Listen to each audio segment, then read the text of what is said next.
ప్రేమించేటప్పుడు నేను ముస్లిం, నువ్వు హిందూ అయినా సరే మనం ప్రపంచానికి ఒక నీతి చెప్పాలా, అద్భుతంగా చెప్పాలి, ఇద్దరం కలిసి పెళ్లి చేసుకుని కాపురం చేద్దాం, నీ మతాచారాలు నువ్వు పాటిద్దుగా, నా మతాచారాలు నేను పాటిద్దుగానని చెప్పి ఆ తర్వాతన నిశ్శబ్దంగా అమ్మాయిని మతం మారినట్టుగా చూపించి, అంటే వాస్తవంగా ఇరు మతాలు పెళ్లి చేసుకోవచ్చు.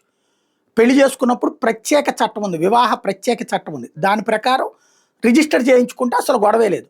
అలా కాకుండా తీసుకెళ్లి పెళ్లి మళ్ళీ ముస్లిం మత సాంప్రదాయం ప్రకారమే చేసుకుంటారు. అమ్మాయిని అక్కడ మతం మార్చేసినట్టుగా లెక్క చూపెడతారు.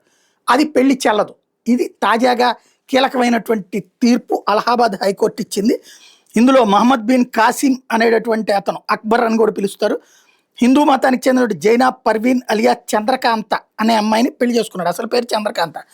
అమ్మాయి వీళ్ళిద్దరూ లవ్ చేసుకున్నారు. లవ్ చేసుకున్నాక పెళ్లి చేసుకునేటటువంటి సందర్భంలో అమ్మాయి ముస్లిం సంప్రదాయం ప్రకారం పెళ్లి చేసుకున్నారు. రెండు వేరు మతాల వాళ్ళు ఏదో ఒక సంప్రదాయం ప్రకారం పెళ్లి చేసుకోవాలంటే మతం మారి ఉండాలి, అక్కడ రిజిస్టర్ కావాలంటే, అంటే చట్టబద్ధం కావాలంటే. ఇందులో ఇతను ఏం చేశాడు, అమ్మాయిని ముస్లిం మత సంప్రదాయం ప్రకారం పెళ్లి చేసుకున్నాడు. ఆ పెళ్లి చెల్లదన్నటువంటి అంశం కోర్టులో వచ్చింది. అప్పుడు ఇతను ఏమన్నాడు, అమ్మాయి మతం మారిపోయిందండి, పెళ్లికి ముందే 22న మతం మారింది, 25న పెళ్లి చేసుకున్నాం అని చెప్పేసి కోర్టుకు చెప్పాడు. కోర్టు ఆ సదరు ఎవరైతే ఈ అమ్మాయి మతం మారిందని సర్టిఫికెట్, మతం మారినప్పుడు అక్కడ కొన్ని రకాలైన పద్ధతులు పాటించాలి, ఆ మొల్లా దగ్గర కూర్చోవాలి, వాళ్ళు చెప్పేటటువంటి పద్ధతులన్నీ చెయ్యాలా, అందులో అల్లానే ఏకైక దేవుడు, ఆయన తప్పించి మరెవరు దేవుళ్ళు కాదు, ఇట్లాంటిది ఏదో వాళ్ళ ప్రార్థన విధానం ఉంటుంది, అదంతా కూడా చేయిస్తారు. ఆ తర్వాతనే మతం మారినట్టు అక్కడ సర్టిఫై చేస్తారనమాట.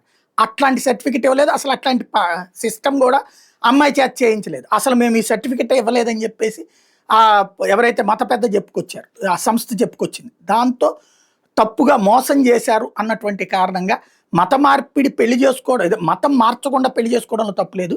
మీ ఇద్దరు ప్రత్యేక వివాహ చట్టం కిందన మీరు ఇప్పుడైనా సరే కావాలనుకుంటే మీ ఇద్దరు భార్యాభర్తలుగానే ఉండాలనుకుంటే రిజిస్టర్ చేసుకోండి. అట్లాగా అలా కాకుండా మతం మారినట్టు దొంగ సర్టిఫికెట్తో పెళ్ళే కరెక్ట్ కావాలనుకుంటే ఆ పెళ్లి చెల్లదు అని అలహాబాద్ హైకోర్టు తీర్పిచ్చింది.